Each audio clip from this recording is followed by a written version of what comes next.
Hi, this is Christy Wellborn, and you're listening to EstesParkRadio.com. I would like to welcome back John Meisner with the Estes Park Archives. Hi, Welcome Christy. back. Thank you. Thanks Good for to be back. being here.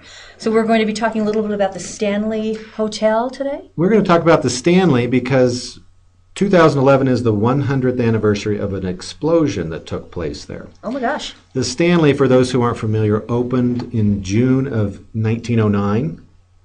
And there was a small accident in the laundry facility in that following month in July of 1909. F.O. Stanley was down looking at the laundry facility, and there was a gasoline engine running, and somehow he was overcome by fumes. And so they brought in all kinds of doctors and physicians, and they feared for his life, according to the newspaper articles, but he recovered. And then 2 years later, there was a huge acetylene gas explosion at the Stanley. When people think of the Stanley, they think First Electrical Hotel in northern Colorado, and that was true. The problem was that depended on power generated by the Fall River plant, and in the winters especially, it just wasn't flowing enough. So electricity was sporadic at that time. But even in the summer, there was problem with parts, and there was just problem getting it up and going. So the main Stanley Hotel, which again opened in 1909, generally opened just in the summer months. It wasn't winterized at that time, so just June, July, August, and September. And then it would close, and the Stanley Manor, which was adjoining it, which was a smaller version of the Stanley, would open for the shoulder seasons. But I think even in the winter, in the dead of winter, I don't think anything was open up there because they didn't have power. In any event, in June of 1911, they were preparing to open, and they had a storm, according to the newspapers, and so it shut down their ability to generate electricity. So they had installed a backup system for lighting, which was acetylene gas, and at the time, a lot of rural areas used acetylene gas. A lot of farms used acetylene gas because it was very easy to generate light using acetylene gas. Yes. What is acetylene gas? Acetylene gas its chemical formula is C2H2.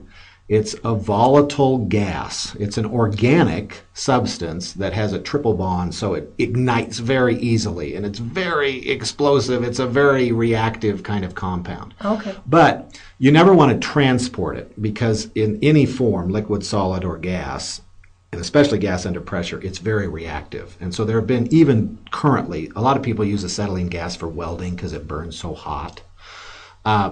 Just a couple of years ago in England, huge explosion just because of a tank that was transported improperly. So when this acetylene gas gets under pressure, it becomes very reactive and just blows the doors off of everything. Well, in June of 1911, they had to go fall on the backup system with acetylene gas, and they had it piped from over at the Stanley Manor into the Stanley Hotel. So the idea is you generate this gas with something called calcium carbide, which is just like a gray rock. And it's still used in mining. It's still used for people who explore caves because it's so simple. And then you just drip some water on this calcium carbide, and it generates this acetylene gas. So then a spark will set that off, and it burns very bright. It's a very bright light.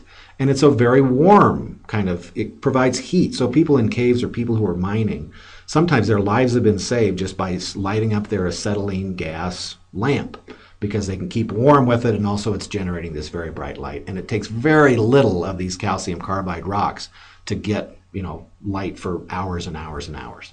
So that's what the Stanley used, and that's what a number of other, again, rural areas and farm areas used. And it was safe provided you didn't have a leak. And provided when you went to look for that leak, you didn't have an open flame or a spark.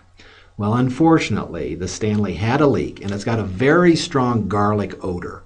So they knew they had a leak, and they went in looking for it. And the story is, this is all from newspaper articles, and that's really the thrust of what we're doing right now is looking at these newspaper articles. One of the housemaids, one of the, they called them chambermaids at that time, went in looking for the explosion and had a candle or a flame or something, and so it just blew up the entire west wing of the Stanley Hotel. Wow. Now, the newspapers at that time said the Stanley was built at a cost of $500,000, $500,000, which was a lot of money. And the initial reports in the Denver newspapers said that damage was at $50,000 to $60,000. So about 10% of the Stanley was destroyed if you use those numbers. The Denver Post, which was a little bit like the National Enquirer of its time, was saying that bathtubs were blown clear across town, that the third and fourth floor of the Stanley was turned into kindling wood. I don't know if all of those things happened, but what definitely happened was the second floor was opened up so that they could see right down into the dining room, and beams and wood and everything shot down into the second floor, from the second floor down into the dining room. All the plate glass windows on the first floor were blown out. All the doors were blown out. Again, when acetylene gas is just something nasty that you don't want to mess with a flame. And so people at church, this happened on a Sunday evening, on the 25th of June, 1911.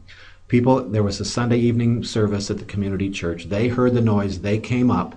Luckily, there was no fire associated with this. It just burned it. It blew itself out in this rush of hot gas and noise.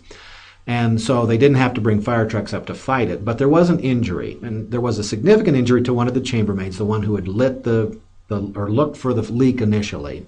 And both of her ankles were broken. And depending on which article you read, either she was killed or she was very badly injured and taken down to Longmont. Again, when you look at the newspapers, and there were many different newspapers in northern Colorado covering this, they hit most of the points and they agree on most of the points, but there are some significant differences about the identity of this woman.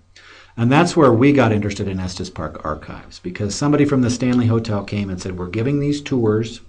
We have this name, Elizabeth Wilson. We'd just like to learn a little bit more about her. Because some of the tour guides have kind of elaborated on the story and maybe added some details that aren't necessarily accurate or can't be backed up by anything from primary source material. So when they say that Stanley paid for her continued hospitalization, that gave her a raise every year, he felt so bad, he paid for her kids' education and put them through college, that may or may not be true. Mm-hmm. There's nothing that I can find in any of the papers, but again, we have trouble locating her. And one of the reasons we have trouble locating her or her family is maybe because we don't have her name correct. Some of the papers call her Elizabeth Wilson. Some of the papers, the Fort Collins papers, refer to her as Elizabeth Leitenberger, and one of the Denver papers calls her Elizabeth Lambert. So, and we don't even know what race she is, if she's African American or if she's white. Now, all of the waiters on the first floor that were also some of them injured are African American. No question about that.